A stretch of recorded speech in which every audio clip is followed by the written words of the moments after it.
Hello everyone, welcome back to another video. My name is Ahmed, and in this video we will talk about schooling fish. So what are schooling fish and what is a schooling behavior, and do these fish really school, and what are some of the very famous types of schooling fish, the very popular ones, and the best schooling fish in my opinion. These are the things we're going to discuss in this video. So let's start with the first question. What are schooling fish? Well, schooling fish are the fish that swim together in large groups, just like when you see sometimes the flock of birds flying together, like pigeons and parrots that are known for it. The same way, when you come to the world of water, there are fish that love to swim together. They stick together in groups, and this is what they do. They like to stay together. Now, why do they school? The first thing is that it's completely up to them. They like to school, and probably they have very good personal skills, so they're really good friends with one another, and they like to stick together. Yep. And the second thing is, the reason they school is it is a kind of a defense mechanism in them.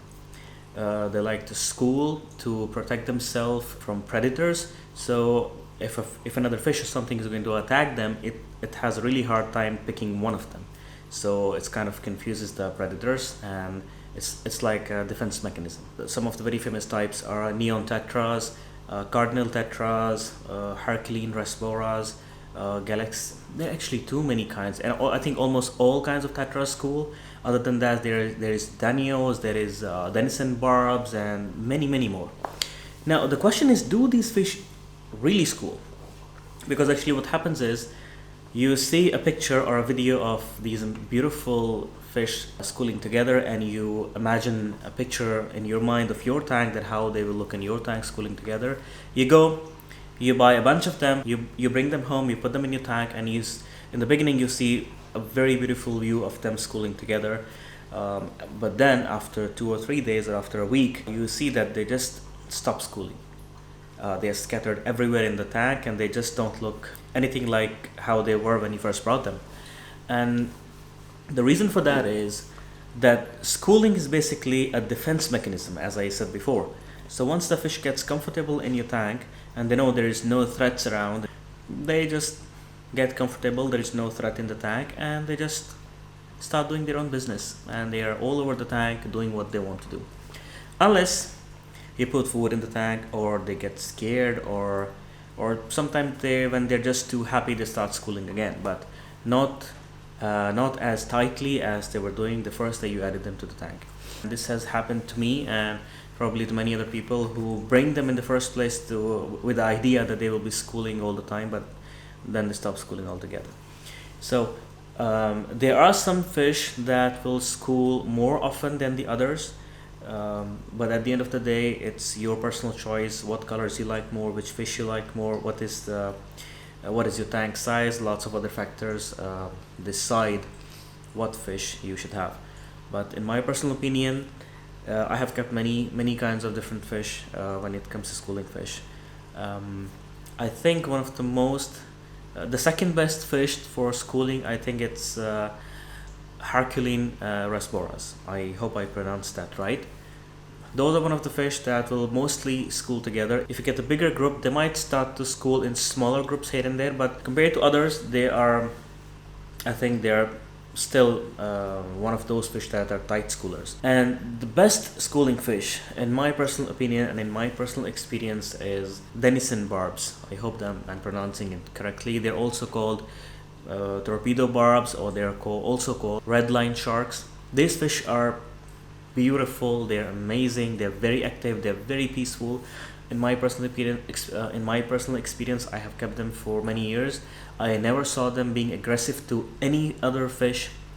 They're always playful and chasing around one another. That's it.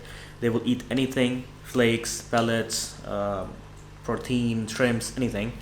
And they have beautiful colors, they have beautiful body shapes, and they are one of the most amazing schooling fish I have seen. I have kept many schooling fish over the years, trying to have a group of fish that are always schooling, but the same thing used to happen to me. I bring a fish, they will school amazingly for the first few days, and then they are scattered all over the tank. I have kept Raminos tetras, I have kept neon tetras, I have kept cardinal tetras, Danios. Danios, I think, are also another kind of fish that will school for the most part. When I kept them, I didn't keep them in a very large group, so I cannot tell you 100%, but I think they are one of those that will school tightly. Denison barbs, or the red line sharks, torpedo barbs, whatever they're called by different names. They are one of the best schooling fish in my opinion. But I will not suggest you to keep them if you have a tank smaller than 1 meter, because they have long bodies and they're very fast swimmers. They school together, and you should give them at least 1 meter of space so they can swim in either direction, because usually these fish swim in horizontal plane than vertical. I have kept these fish with guppies, I have kept them with discus, I have kept them with angelfish and many other kinds of fish, I think, over the years, and they're amazing. I don't have them now in my tank. One thing you have to keep in mind, especially if you're planning to keep them with discus, is that they are very, very fast swimmers and they're very aggressive eaters. When I say aggressive eaters, it means that they will eat very aggressively, but they will not harm other fish. And what happens is that, especially if you're keeping them with discus, are very shy fish, and especially if you have new discus in your tank, they will not come out for the most part. They will be hiding.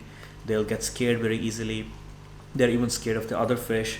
And when you put food in the tank and all the fish, they start to get excited to get the food, this kind of behavior also scares the new discus fish, and they will go and hide. And some of the new discus fish, if you have any experience with them, they will not eat for days sometimes, getting used to the new environment. So in this kind of a situation, when you have a schooling fish that are very aggressive eaters and very fast moving fish, it kind of makes things more difficult for you. And also when you're trying to feed beef heart and stuff like that, you have to be careful with the amount you're putting in the water, because it pollutes the water very easily. And when you have such aggressive eaters, what happens is that these fish are the ones who will eat most of the food that you're putting for discus especially, and discus don't get to eat as much as you want them to. So this was the reason for me personally that I had to rehome them. Otherwise, I think they are the best schooling fish you can have, and in my personal opinion, these are one of the best fish you can have among freshwater tropical fish. So if you want a fish that you want to be schooling for the most part, they're always swimming together in tight schools that are not aggressive, that are easy to keep, I think denison barbs are one of the best options you got. But keep in mind, they can grow big. Mine were okay, they were fine for a 1 meter tank or a 40-gallon long, but I have seen some of them to grow very big, but I don't think in an average aquarium they are going to grow that big, because to grow a fish that big, you need to do lots of water changes, and you have to feed them a lot, and you have to give them high protein food. All these things together make a fish grow very fast and to a very big size. If you are just if you're giving them enough to eat, especially the usual commercial foods available in the market, I don't think they're designed to grow a fish out. Not all of them, at least. Usually they are designed, I think, just to sustain a fish and have beautiful colors and keep them in good health.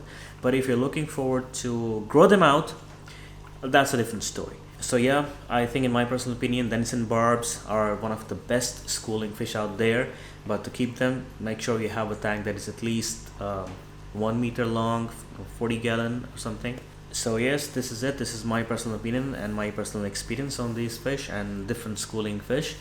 So if you are looking forward to have a fish that is always schooling together, I think you cannot go wrong with denison barbs. But if you just want to have fish that will school sometime and for the rest of the time they just scatter around, I think you have many options. You have neon, tetras, cardinals, way too many out there. I hope this video was helpful to you guys. If you find any value in this video, please do like this video. If you have any questions, please let me know in the comment section. If you want me to make a video about a certain topic about aquariums and aquarium fish, I'll be more than happy to make that. If you have any questions, if you have any suggestions, Please let me know in the comment section below if you find this video helpful and you liked it. Please consider subscribing, and I hope to see you next time. Peace.